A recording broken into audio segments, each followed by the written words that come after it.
What's up guys? Kumusta kayo? It's me again, Joseph Kate. So for today's video guys, let's talk about BDO Kabayan Peso account ni BDO. Pag-uusapan natin guys kung paano mag-open ng BDO Kabayan Savings Account, yung step-by-step process kasi pwede siyang online, pwede rin by branch. At the same time, pag-uusapan natin kung magkano yung kailangan yung i-provide na pera or amount para ma-push through yung application nyo sa savings account na to. At the same time, pag-uusapan natin guys kung paano kayo ma-qualify for free insurance kasi alam nyo ba itong BDO Kabayan Savings Account ni BDO comes with free insurance. Kaya naman maganda ito siya sa mga OFW kasi itong savings account na to is target client nito is yung mga abroad or OFW. And then, yung accepted valid IDs kapag balak nyo mag-open ng BDO Kabayan Savings Account.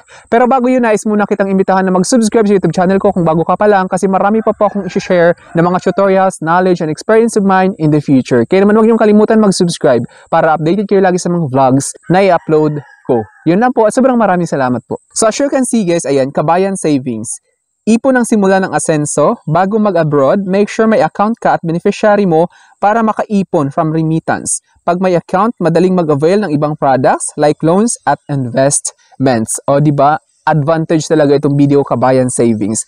Ayan, nakikita nyo, yan yung itsura ng BDO Kabayan Peso Savings Passbook at saka yung BDO Kabayan Peso Savings Debit Card. Kulay yellow siya. So ayan si Papa P or si Piolo Pascual, yung model or endorser niya. BDO Kabayan Savings, receive and save money from abroad through our remittance and savings account made exclusively for overseas Filipinos and beneficiaries. So ngayon pag-uusapan natin yung perks and benefits or yung advantage kung meron kayong BDO Kabayan Savings account. As you can see guys, why choose Kabayan Savings? Remittance at ipon. Pwede mag-remit at save sa account. Then free insurance. Saan ka man sa abroad, protektado ka at ang pamilya mo. Mamaya pag-uusapan natin yung kung paano ma-qualify for free insurance. Promos at events. Enjoy SM promos at events. Just show your Kabayan ATM card or passbook. Kasi ito siya affiliated to or connected to sa mga SM. Cash agad, mag-withdraw sa suking tindahan gamit ang Kabayan ATM debit card. So, mabilis lang siya makapag-withdraw kasi marami ngayong cash agad partners. Yun nga lang guys, may fees and charges yun kapag nag-withdraw kayo. Depende sa cash agad partners nila. International ATM card, use Kabayan ATM debit card, pang shopping, pang grocery o pambayad ng bills abroad. Asenso, pag may account, mas madaling mag-loan at invest sa Pinas. BDO Remit, text alert. I-update ang number ng recipient sa BDO Remit office o partner para ma-notify sila pag credited na ang remittance. Avail free insurance with Kabayan Savings. So ngayon guys, pag-uusapan natin ngayon kung paano at magkano yung coverage ng insurance ni BDO Kabayan Savings account. Free life and accident insurance. Insurance coverage of up to 2 million pesos para sa qualified remitters ng BDO Kabayan Savings. So ngayon, pag-uusapan natin yung qualification kung paano ma-avail itong BDO Kabayan Savings Free Insurance. Free life and accident insurance with BDO Kabayan Savings accounts. Nasaan ka man sa abroad, protektado ka at ang pamilya mo. Product details. So ito yung detalye guys. Eligibility ng remitter. 18 to 65 years old, currently employed abroad, may minimum 25,000 sa account per year.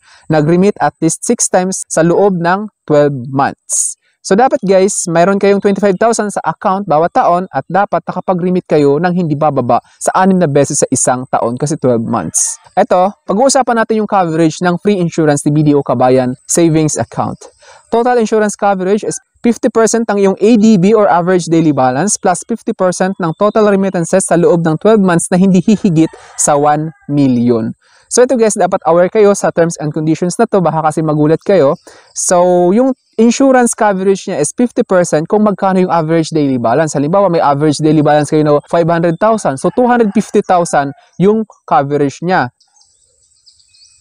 Plus 50% ng total remittances sa loob ng isang taon or 12 months. Halimbawa, yung total remittance nyo sa loob ng isang taon ay 500,000. So 250,000 din. So magkakaroon kayo ngayon ng 500,000 coverage, which is hindi rin lalagpas ng 1 million. Ngayon kung 3 million yung remittance ninyo, so hanggang 1 million lang yung maximum na coverage. Tapos ito naman, maximum benefit of 1 million pesos for death due to natural cause at 2 million pesos for accident health. So ngayon, may additional coverage pa siya kapag kayo ay nadsugi o na-dead, natural na paraan. Tapos 2 million pesos kung na-aksidente yung pagka-tsugi ninyo. Coverage period. Ang enrolled remitter ay covered ng insurance monthly basta na-meet ang requirements. Ngayon guys, pag-uusapan natin yung qualification kung paano kayo ma-qualify for free insurance ni BDO Kabayan Savings Account. Enroll. I-enroll ang BDO Kabayan Savings Account ng remitter dito. So kung gusto nyo i-enroll, puntahan nyo yung BDO official website, hanapin yung BDO Kabayan Savings, i-enroll nyo muna siya guys. Click nyo yung dito. Tapos, step 2 is remit. Mag-remit sa account ng at least 6 times in the last 12 months via BDO remit offices or BDO remit partners. Then, save, mag-ipon. Mag-save at least 25,000 sa account per year. So, bawat taon yung 25,000, guys. So, ngayon, pag-uusapan naman natin ngayon kung paano mag-open account sa BDO ng BDO Kabayan Savings Account.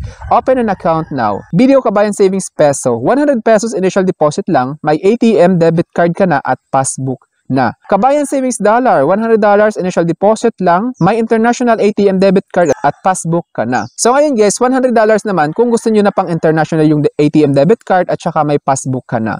Then Kabayan Shipping Dollars, $10 initial deposit lang, may account ka na for your allotment. So kung seaman ka guys, Kabayan Shipping Dollar naman, $10 yung required. Ngayon, pag-uusapan natin yung step-by-step process o yung application process kung paano mag-open ng BDO Kabayan Savings Account sa BDO. Step 1 is pumili ng account at sagutan ang online form. Pangalawa, step 2 is upload the following. One valid ID with your photo and signature. Your selfie holding a valid ID with photo and signature. Para ito sa online opening process, guys. Step 3 is meet with a BDO representative via Zoom. Video call para sa evaluation. Step 4 is make your initial deposit sa branch, online or via remittance. 100 pesos per Kabayan Savings Peso, $100 naman for Kabayan Savings Dollar. Ngayon, pag-uusapan naman natin ngayon yung accepted valid IDs. So, prepare any of the following. Passport with English characters, then driver's license issued by LTO, Professional Regulations Commission, PRC ID, Unified Multipurpose ID or UMID, Social Security System, SSS ID, Philippine Identification System or PhilSys ID, School ID for minors, NBI clearance, PNP clearance with dry seal, Philippine Postal ID, Voters ID, Tax Identification Number ID, or Barangay Certification with dry seal, Government Service and Insurance System, GSIS ID, PhilHealth ID, Senior Citizens ID, Overseas Workers Welfare Administration, OWA ID, Overseas Filipino Workers, OFW ID, Siemens Book, Government Office, and GOCC ID, example FB, HDMF. Certification from the National Council for the Welfare of Disabled Person, NCWPD, Persons with Disability, PWD ID, issued by National Council on Disability Affairs, and CDA. The SWD certification, Integrated Bar of the Philippines, IBP ID, company IDs issued by private entities, registered with or supervised, registered with or supervised or regulated either by BSP, SEC, or IC. Last is yung pang 26, Maritime Industry Authority, Marina ID. Then ito guys, may note, one valid ID is acceptable if the ID is passport, driver's license, PRC ID, UMID, SSS ID, PhilSys ID, or school ID for minors. Otherwise, please prepare at least 2 valid IDs from the list. Yung binanggit ko na 26 na IDs, dalawa doon. The chosen ID must be original and within their period of validity. Hindi pwede yung expire syempre kasi yung postal ID, di ba, may expiration. You may be asked to submit additional documents in compliance with bank regulatory requirements. So may mga additional documents pa siya tulad ng proof of income, ganon. So sana may na-share ako. I think that's all for now. Thank you so much for watching. It's me again, Joseph Gate. Don't forget to subscribe for more videos. Bye-bye!